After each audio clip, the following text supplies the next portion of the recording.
तो क्या पाकिस्तान और बांग्लादेश का एकीकरण होने वाला है? क्या बांग्लादेशी कट्टरपंथी संगठन जमाते इस्लामी का सबसे बड़ा ख्वाब पूरा होने वाला है? क्या मोहम्मद यूनुस बांग्लादेश को पाकिस्तान का गुलाम बनाकर ही दम लेंगे? फिलहाल ये सवाल आपको अतिशयोक्ति भले लगे, लेकिन बांग्लादेश की अंतरिम सरकार के फैसले तो कुछ ऐसी ही इशारे कर रहे हैं। सबसे नया फैसला ढाका यूनिवर्सिटी ने लिया है, जहां पाकिस्तानी छात्रों की नो एंट्री थी, लेकिन अब ढाका यूनिवर्सिटी में पाकिस्तानी छात्रों पर लगी पाबंदी हटा ली गई है। यह फैसला दोनों देशों के बीच रिश्तों को बढ़ावा देने के लिए लिया गया है। पाकिस्तान पर बांग्लादेश की सरकार इतनी मेहरबान है कि ढाका यूनिवर्सिटी में न सिर्फ पाकिस्तानी छात्र पढ़ने आएंगे, बल्कि बांग्लादेशी छात्र भी पाकिस्तान जाकर पढ़ाई कर सकेंगे। अब वो पढ़ाई दहशतगर्दी की होगी या फिर कुछ और, इसका अंदाजा लगाना ज्यादा मुश्किल नहीं है। दोनों देशों के रिश्तों में गर्मजोशी शेख हसीना के तख्ता पलट के बाद आई है। फिलहाल बांग्लादेश में मोहम्मद यूनुस की अगुवाई में अंतरिम सरकार का राज है। कहा तो ये भी जाता है कि यूनुस तो नाम की सरकार चला रहे हैं, फैसले तो कट्टरपंथी और पाकिस्तान परस्त जमाते इस्लामी ही ले रही है। यही वजह है कि यूनुस जमात के लोगों को खुश करने के लिए न सिर्फ ताबड़तोड़ फैसले ले रहे हैं, बल्कि सितंबर में संयुक्त राष्ट्र की बैठक के दौरान शहबाज शरीफ और मोहम्मद यूनुस की मुलाकात भी हो चुकी है। इतना ही नहीं, अभी हाल ही में पहली बार पाकिस्तान का कोई कार्गो शिप बांग्लादेश पहुंचा। ये बांग्लादेश और पाकिस्तान के बीच समुद्री रिश्ते कायम होने की पहली मिसाल है। पाकिस्तान और बांग्लादेश के समुद्री रिश्ते की कहानी से पहले आपको ढाका यूनिवर्सिटी का यू टर्न दिखाते हैं, जहां शेख हसीना के शासनकाल में पाकिस्तानियों का प्रवेश मना था, लेकिन अब यहां पाकिस्तान के स्टूडेंट्स बेरोक टोक पढ़ सकेंगे। बांग्लादेश के सबसे बड़े शैक्षणिक संस्थान ढाका यूनिवर्सिटी ने पाकिस्तानी छात्रों के दाखिले पर लगी पाबंदी हटा ली है। यूनिवर्सिटी की pro vice chancellor professor Saima हक बिदिशा ने इस फैसले की जानकारी दी। उनके मुताबिक 13 नवंबर को यूनिवर्सिटी की सिंडिकेट मीटिंग में वाइस चांसलर प्रोफेसर नियाज अहमद खान की अगुवाई में यह फैसला लिया गया है। यह फैसला पाकिस्तान और बांग्लादेश की अंतरिम सरकार के बीच बढ़ती करीबी का सबसे नया उदाहरण है। नए फैसले के मुताबिक पाकिस्तानी छात्र ढाका यूनिवर्सिटी में दाखिला ले सकेंगे और बांग्लादेशी छात्र भी पाकिस्तान पढ़ने जा सकेंगे। ढाका यूनिवर्सिटी के मुताबिक एक वक्त था जब दोनों देशों के रिश्ते पूरी तरह से कट चुके थे, लेकिन अब दोनों देशों के रिश्तों को बहाल करने के लिए पाकिस्तान पर लगा प्रतिबंध खत्म कर दिया गया है। ढाका यूनिवर्सिटी ने बांग्लादेश के इतिहास में बहुत अहम भूमिका निभाई है। यह यूनिवर्सिटी बांग्लादेश की हुकूमतों के खिलाफ आंदोलन का केंद्र रही है। इसी साल जुलाई और अगस्त में वो ढाका यूनिवर्सिटी का ही कैंपस था जहां शेख हसीना सरकार के खिलाफ विद्रोह की चिंगारी सुलगी, जो बाद में पूरे देश में फैल गई। पहली बार ये यूनिवर्सिटी दुनिया भर में चर्चा का केंद्र बिंदु तब बनी जब 1971 में यहाँ के छात्रों और शिक्षकों ने पाकिस्तान के खिलाफ बगावत की थी। बांग्लादेश में दमन के दौरान पाकिस्तान की सेना ने 25 मार्च 1971 को ढाका यूनिवर्सिटी से ऑपरेशन सर्च लाइट शुरू किया और कई शिक्षकों और छात्रों की हत्या कर दी। इसके बाद पूरे पूर्वी पाकिस्तान में नरसंहार का दौर शुरू हुआ। ऐसे में शेख हसीना सरकार के दौरान बांग्लादेश में नरसंहार के लिए पाकिस्तान की जवाबदेही तय करने की मांग उठी, लेकिन ना तो पाकिस्तानी हुकूमत और ना ही उसकी सेना ने नरसंहार की जिम्मेदारी ली और ना ही इसके लिए माफी मांगी। ऐसे में दिसंबर 2015 में ढाका यूनिवर्सिटी में पाकिस्तानियों को बैन कर दिया गया, लेकिन अब यूनुस सरकार में इस पाबंदी को खत्म कर दिया गया है। ढाका यूनिवर्सिटी ने जिस दिन पाकिस्तान से प्रतिबंध हटाया, उसी दिन बांग्लादेश के इतिहास में पहली बार यहां के समंदर में कोई पाकिस्तानी कार्गो शिप दाखिल हुआ। 1971 में बांग्लादेश की पाकिस्तान से आजादी के बाद दोनों देशों में कभी मैरिटाइम यानी समुद्री रिश्ते नहीं रहे हैं, लेकिन 53 सालों में यह पहली बार हुआ है जब कराची से चलकर कोई जहाज बांग्लादेश के चटगांव पहुंचा। यानी यूनुस सरकार में पहली बार पाकिस्तान और बांग्लादेश में समुद्री रिश्ता कायम हुआ है, जिसे भारत विरोधी फैसला माना जा रहा है। बांग्लादेश का चटगांव बंदरगाह भारत के मिजोरम बॉर्डर से सिर्फ 75 किलोमीटर और त्रिपुरा की राजधानी अगरतला से 225 किलोमीटर दूर है। अतीत में चटगांव पोर्ट पूर्वोत्तर में सक्रिय उग्रवादी संगठन उल्फा और NSCN का अड्डा रहा है। यहीं से ये संगठन भर भर कर घातक हथियारों की तस्करी करते थे। एक बार तो चटगांव पोर्ट पर बड़ी मात्रा में 1500 बक्सों में बंद मेड इन चाइना गोला बारूद भी मिला था, जिसकी कीमत 60 करोड़ रुपए से ज्यादा थी। तब पता चला था कि ये बारूदी खेप पाकिस्तानी खुफिया एजेंसी ISI ने उल्फा के लिए भेजी थी। जिस पर शेख हसीना सरकार ने कड़ी कार्रवाई कर भारत से दोस्ती निभाने में कोई कसर नहीं छोड़ी। बांग्लादेश में पाकिस्तान तक समुद्री मार्ग खोलने की मांग लंबे समय से होती रही है, लेकिन शेख हसीना ने ऐसा होने नहीं दिया।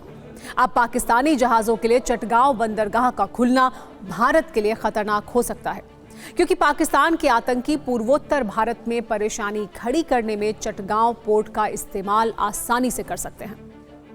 मोहम्मद यूनुस की अंतरिम सरकार पाकिस्तान की शहबाज शरीफ सरकार के साथ रिश्ते को नया आयाम देने में जुटी हुई है, जो बांग्लादेश की विदेश नीति में अहम बदलाव का संकेत है। दोनों देशों के बीच समुद्री रिश्ते कायम होने के बाद भारत सरकार ने भी इस पर अपनी प्रतिक्रिया दी है।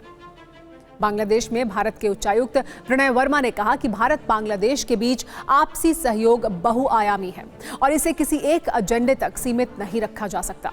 ढाका में centre for governance studies (CGS) के कार्यक्रम में उन्होंने कहा कि हमारे व्यापार और आर्थिक संबंध, हमारी परिवहन और ऊर्जा कनेक्टिविटी और हमारे लोगों के बीच आपसी संपर्क ने उथल-पुथल भरे बदलावों के बावजूद सकारात्मक गति बनाए रखी है।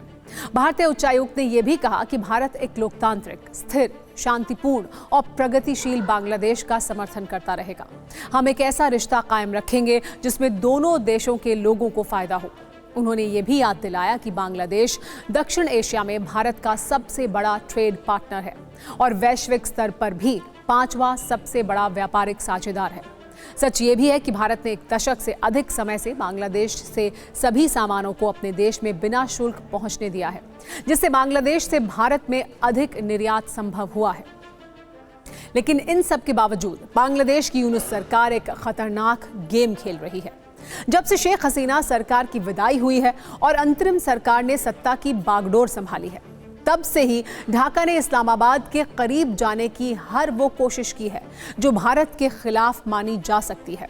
जिस ढाका यूनिवर्सिटी ने पाकिस्तान से पाबंदी हटाई है, वहीं के प्रोफेसर शहीदुज्जमा ने भारत से मुकाबले के लिए पाकिस्तान से परमाणु संधि की वकालत की है।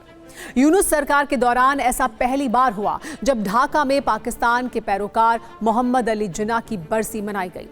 आतंकवाद के सबसे बड़े निर्यातक पाकिस्तान के साथ पिछले 10 साल से भारत की जीरो एंगेजमेंट की नीति रही है।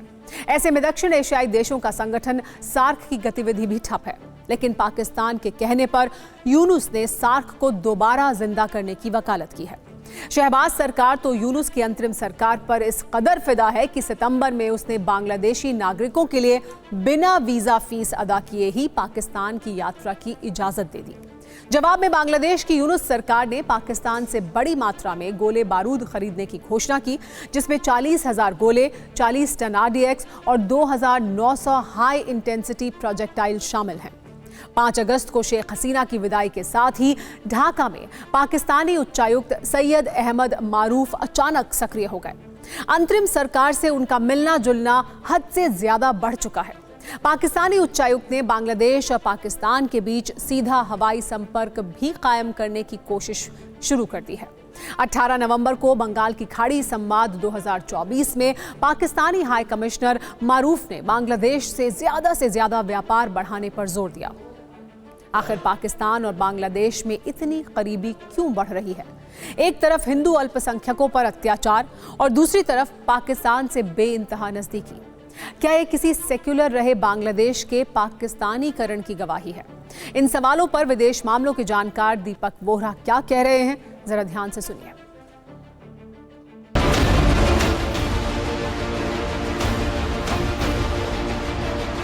टोटली जो इसकी विदेश नीति है इस समय ये बन रही है इन वॉशिंगटन। अब पाकिस्तान के साथ अमेरिका ने इसको कहा है कि अपने संबंध ठीक करो, क्योंकि हम नहीं चाहते कि हमें तुम दोनों के बीच में अगर कोई तनाव हो, हमें उस पर ध्यान देना पड़े, क्योंकि हमारा पूरा ध्यान इस समय चीन पर है। हम चीन पर काबू रखना चाहते हैं।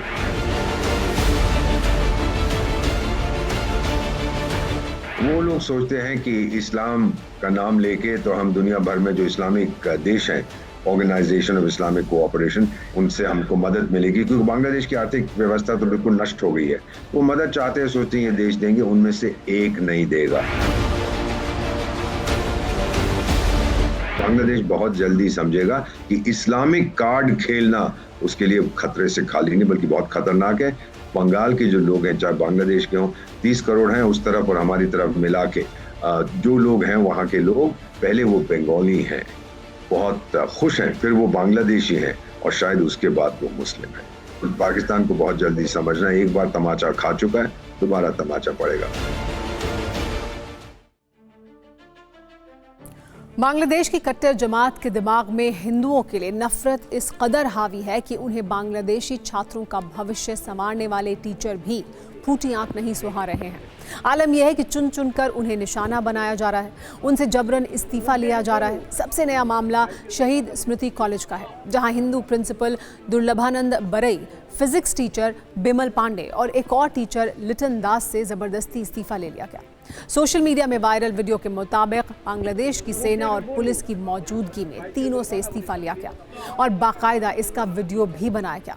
इससे पहले भी बांग्लादेश के कई हिंदू शिक्षकों से इस्तीफे लिए जा चुके हैं।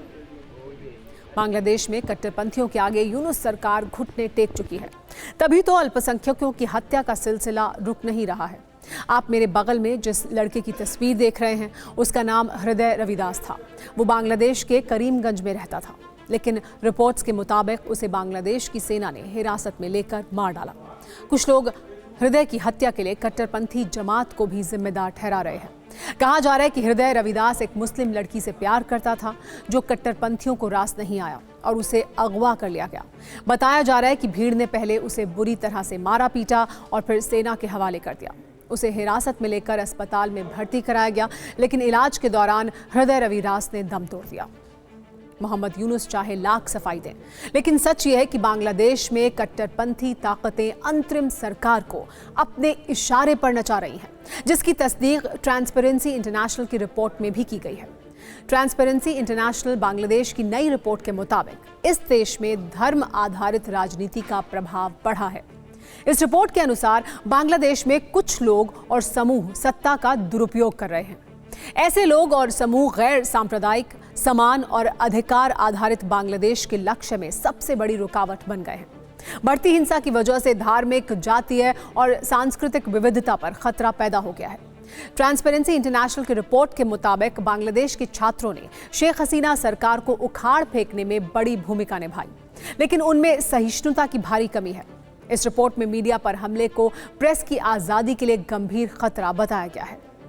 बांग्लादेश का मौजूदा सच इस रिपोर्ट से ज्यादा डरावना है। ऐसे में अभी तो अंतर्राष्ट्रीय संस्थाएं ही यूनुस सरकार पर आंखें टेढ़ी कर रही हैं। अब बारी अमेरिका के राष्ट्रपति डोनाल्ड ट्रंप की है, जो चुनाव जीतने से पहले ही बांग्लादेश में हिंदू उत्पीड़न की आलोचना कर चुके हैं। इतना ही नहीं, बांग्लादेश में जिस इस्कॉन मंदिर और उसके पुजारियों को निशाना बनाया जा रहा है, उसी इस्कॉन मंदिर की अनुयायी तुलसी गबार्ड को अमेरिका में डायरेक्टर ऑफ नेशनल इंटेलिजेंस बनाया गया है। ऐसे में ट्रंप के सत्ता संभालते ही यूनुस की मुश्किल भी बढ़ सकती है।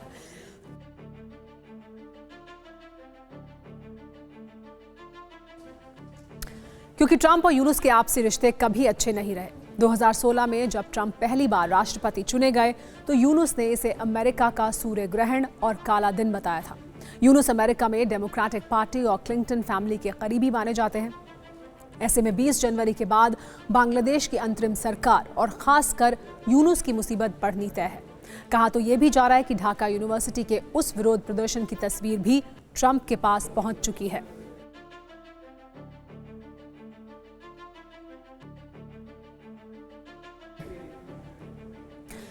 जहां गाजा पर इजराइल के हमले के विरोध में अमेरिका और इजरायली झंडे को डोरमैट बना दिया गया। मोहम्मद यूनुस की छवि एक कुशल अर्थशास्त्री की रही है, लेकिन अब उनकी छवि पर एक अयोग्य शासक का धब्बा लग चुका है। ऐसे में यूनुस को कट्टरपंथियों और पाकिस्तान के जाल में फंसने से अब भी बचने की कोशिश करनी चाहिए। उन्हें बांग्लादेश में लोकतंत्र और धर्मनिरपेक्षता की हिफाजत करनी चाहिए, लेकिन ऐसा लग नहीं रहा है कि वो इस पर ध्यान देंगे। लग तो ऐसा रहा है कि वो कट्टरपंथियों और पाकिस्तान की कठपुतली बन चुके हैं। हालांकि बांग्लादेशी मीडिया ने एक अच्छी खबर भी दी है। इसके मुताबिक अगले महीने ढाका में बांग्लादेश और भारत के विदेश सचिवों की मुलाकात हो सकती है। अगर ऐसा हुआ तो ये शेख हसीना सरकार की विदाई के बाद दोनों देशों की पहली हाई लेवल ऑफिशियल मीटिंग होगी।